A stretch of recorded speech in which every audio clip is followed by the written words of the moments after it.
नमस्कार दोस्तों, स्वागत है आपका अपने चैनल हिस्ट्री मंत्रा में। तो आज हम देखेंगे नाज़ीवाद का प्रभाव। इसको समझने के लिए ये एक बहुत ही छोटा सा टॉपिक है।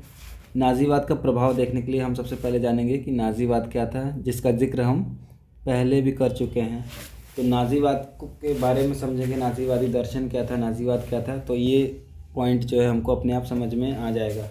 तो आइए देखते हैं हम नाज़ीवाद क्या है। जैसा कि हमने पहले ही पढ़ा था, नाज़ीवाद एक विचारधारा है जो कि उग्र राष्ट्रवाद और नस्लीय श्रेष्ठता पर आधारित है। तो नाज़ीवाद क्या है? नाज़ीवाद एक ऐसी विचारधारा है जो कि उग्र राष्ट्रवाद और नस्लीय श्रेष्ठता पर आधारित है। उग्र राष्ट्रवाद और नस्लीय श्रेष्ठता पर आधारित है। नस्लीय श्रेष्ठता पर आधारित है।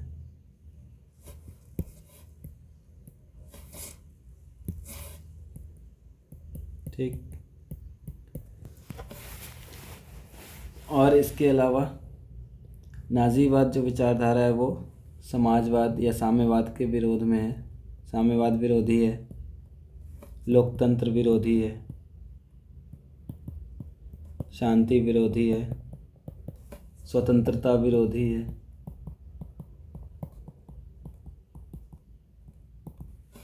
इसके अलावा नाज़ीवाद में सर्वसत्तावादी राज्य की संकल्पना हमें देखने को मिलती है। सर्वसत्तावादी राज्य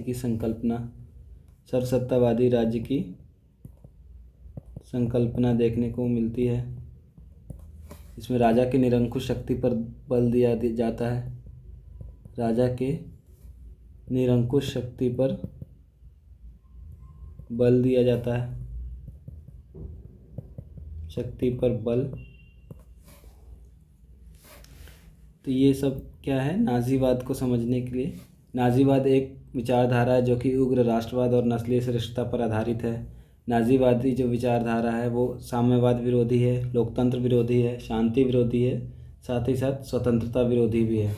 इसीलिए आप देखोगे कि जब हिटलर सत्ता में आया था तो उसने सबसे पहले प्रेस, मीडिया, शैक्षणिक संस्थान, स्कूल, कॉलेज, इन सब चीज़ों पर प्रतिबंध लगा दिया था। साथ ही साथ बोलने की अभिव्यक्ति जो थी, अभिव्यक्ति की आज़ादी, उस पर भी रोक लगा दिया था। तो आइए अब हम देखते हैं नाज़ीवाद का प्रभाव क्या पड़ा विश्व के अन्य देशों पर। तो सबसे पहला प्रभाव तो इसका यही पड़ा कि नाज़ीवाद के आने से बाकी अन्य देशों पर उसका प्रभाव ये पड़ा कि स्वतंत्रता विरोधी भावनाओं को प्रोत्साहन मिला। चूँकि नाज़ीवाद जो है वो स्वतंत्रता विरोधी है, इसीलिए उसके नाज़ीवादी शासन के आने से, नाज़ीवाद की सत्ता में आने से क्या हुआ, स्वतंत्रता विरोधी भावनाओं को प्रोत्साहन मिला या फिर बल मिला। प्रोत्साहन की जगह आप बल भी लिख सकते हो, बढ़ावा भी लिख सकते हो। स्वतंत्रता विरोधी भावनाओं को बल मिला। दूसरा पॉइंट है शांति विरोधी वातावरण का निर्माण हुआ। शांति विरोधी वातावरण का निर्माण हुआ। चूँकि ये जो नाज़ीवादी लोग थे वो लोग शांति के विरोध में थे और वो लोग युद्ध का समर्थन करते थे। उनका मानना था कि किसी भी समाज के प्रगति में युद्ध बहुत ज़रूरी है और शांति से किसी समाज का विकास का मार्ग जो है वो अवरुद्ध होता है। इसीलिए दूसरा प्रभाव इसका पड़ा, शांति विरोधी वातावरण का निर्माण हुआ। थर्ड, हमने देखा था कि नाज़ीवाद जो है विचारधारा वो साम्यवाद विरोधी भी था, इसीलिए साम्यवाद विरोधी आंदोलन में तेज़ी आई। क्योंकि ये नाज़ीवादी जो थे ये लोग पूंजीवाद में विश्वास करते थे, इसीलिए ये लोग साम्यवाद के विरोध में थे और इसीलिए नाज़ीवादी सत्ता आने से साम्यवाद विरोधी आंदोलन में तेज़ी हमें देखने को मिलती है। चौथा पॉइंट है तुष्टीकरण की नीति का प्रचलन। अभी तुष्टीकरण की नीति क्या है, आइए इसको समझते हैं। तुष्टीकरण की नीति का प्रचलन, इसका एक प्रभाव ये भी है। तुष्टीकरण क्या है, ये एक तरीके का कूटनीतिक रणनीति है। ये एक तरीके का क्या है, कूटनीतिक रणनीति है जिसमें जिसमें क्या होता है, जिसमें युद्ध टालने के लिए एक आक्रामक विदेशी शक्ति को रियायत दी जाती है।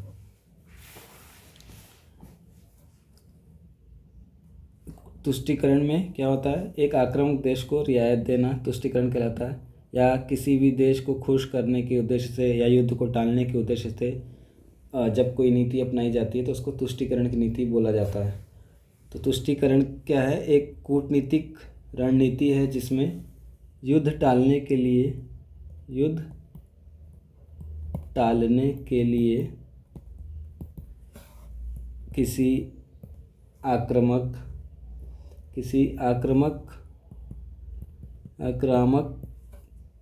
विदेशी शक्ति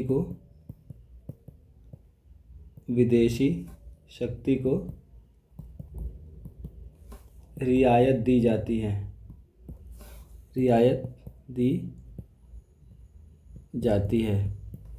रियायत का मतलब होता है छूट देना।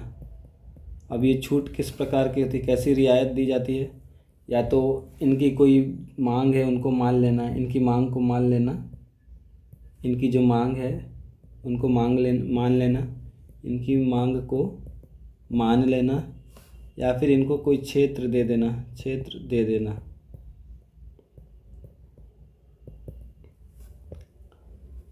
ये तुष्टीकरण की नीति हमें देखने को मिलता है ब्रिटेन ने जर्मनी के लिए अपनाई थी। ब्रिटेन ने तुष्टीकरण की नीति अपनाई थी किसके लिए, जर्मनी के लिए। वो जर्मनी की जो मांग थी उसको मानता है जा रहा था, उसको खुश करने के लिए ब्रिटेन ने जर्मनी के साथ तुष्टीकरण की नीति अपनाई। क्योंकि ब्रिटेन कैसा देश है, ब्रिटेन एक पूंजीवादी देश है, और जितने भी पश्चिमी पूंजीवादी देश थे, जो भी पूंजीवादी देश थे, वो नहीं चाहते थे कि साम्यवादी रूस का प्रसार हो, वो नहीं चाहते थे कि साम्यवादी रूस का प्रसार हो, ऐसा ये लोग नहीं चाहते थे। इसी वजह से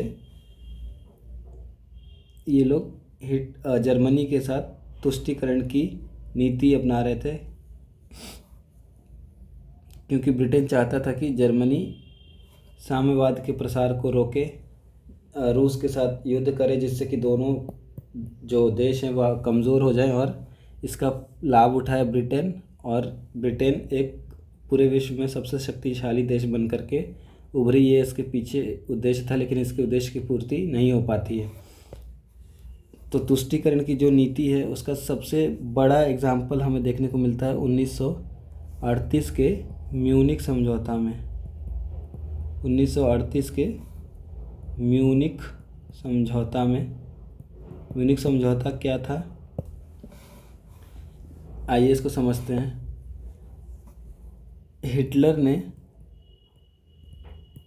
हिटलर जो था उसने चेकोस्लोवाकिया के सुडेटनलैंड जो क्षेत्र है उसकी मांग की थी। सुडेटनलैंड क्षेत्र की मांग की थी, जिसको चेकोस्लोवाकिया की सरकार ने मानने से इनकार कर दिया है। तो इसमें ब्रिटेन और फ्रांस जैसे देशों ने इसका हस्तक्षेप किया, उसको मान्यता दे दी। ब्रिटेन और फ्रांस ने हिटलर के सुडेटनलैंड की मांग को मान्यता दे दी। ब्रिटेन और फ्रांस ने हिटलर की इस मांग को मान्यता प्रदान कर दी। हिटलर के इस मांग को मान्यता प्रदान कर दी, और उसको हिटलर को सुडेटनलैंड वाला जो क्षेत्र था वो प्राप्त हो गया, मान्यता प्रदान कर दी। ठीक है, इससे हिटलर का मनोबल धीरे धीरे बढ़ता जा रहा था। तो अगला स्टेप हिटलर क्या उठाता है, हिटलर को सुडेटनलैंड वाला इलाका मिल गया चेकोस्लोवाकिया का। हिटलर अगले ही वर्ष 1939 में हिटलर अगले ही वर्ष 1939 में पूरे चेकोस्लोवाकिया पर कब्ज़ा जमा लेता है। पूरे चेकोस्लोवाकिया पर कब्ज़ा जमा लेता है। ये सब देख रहे थे ब्रिटेन और फ्रांस। ये सब घटना को देख रहे थे ब्रिटेन और फ्रांस। इन मूक दर्शक बनकर देख रहे थे। ब्रिटेन और फ्रांस जैसे देश इन सब घटनाओं को ये लोग मूक दर्शक बन के देख रहे थे। मूक दर्शक बन के देख रहे थे, जिससे कि हिटलर का जो मनोबल है, जिससे हिटलर का मनोबल बढ़ता है। हिटलर का मनोबल बढ़ता है। फिर हिटलर चेकोस्लोवाकिया पर कब्ज़ा करने के बाद हिटलर जो होता है वो पोलैंड से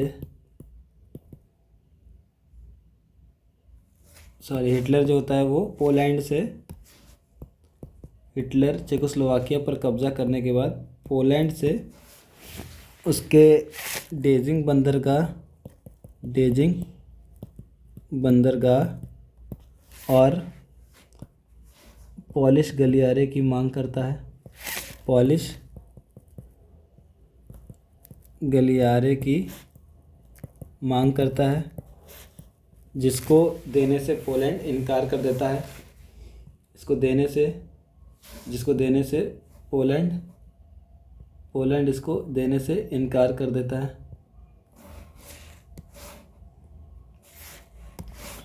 पोलैंड इनकार कर देता है।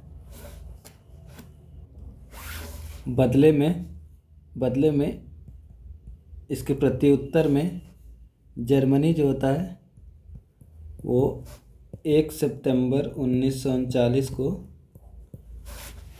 पोलैंड के खिलाफ युद्ध की घोषणा कर देता है।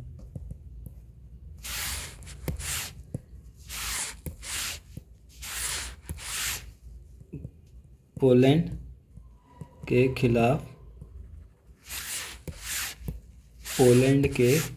खिलाफ युद्ध की घोषणा कर देता है। युद्ध की घोषणा कर देता है और यहीं से शुरुआत हो जाती है द्वितीय विश्व युद्ध की। यहीं से द्वितीय विश्व युद्ध की शुरुआत हो जाती है। ठीक है, तो अगला पॉइंट हम यही देखेंगे कि हिटलर की जो विदेश नीति थी, हिटलर की जो नीति थी, जो नाज़ीवादी दर्शन था, उसने कहीं ना कहीं सेकेंड वर्ल्ड वॉर को भी नज़दीक लाने का काम किया है। द्वितीय विश्व युद्ध को और नज़दीक लाने का काम किया, या उसका एक बहुत बड़ा कारण था हिटलर की जो नीति थी वो सेकेंड वर्ल्ड वॉर के लिए ज़िम्मेदार थी। तो आज के इस टॉपिक में इतना ही। अगर आपको ये टॉपिक पसंद आया हो, समझ में आया हो, तो प्लीज़ चैनल को लाइक करें, सब्सक्राइब करें और शेयर करें। बहुत बहुत धन्यवाद।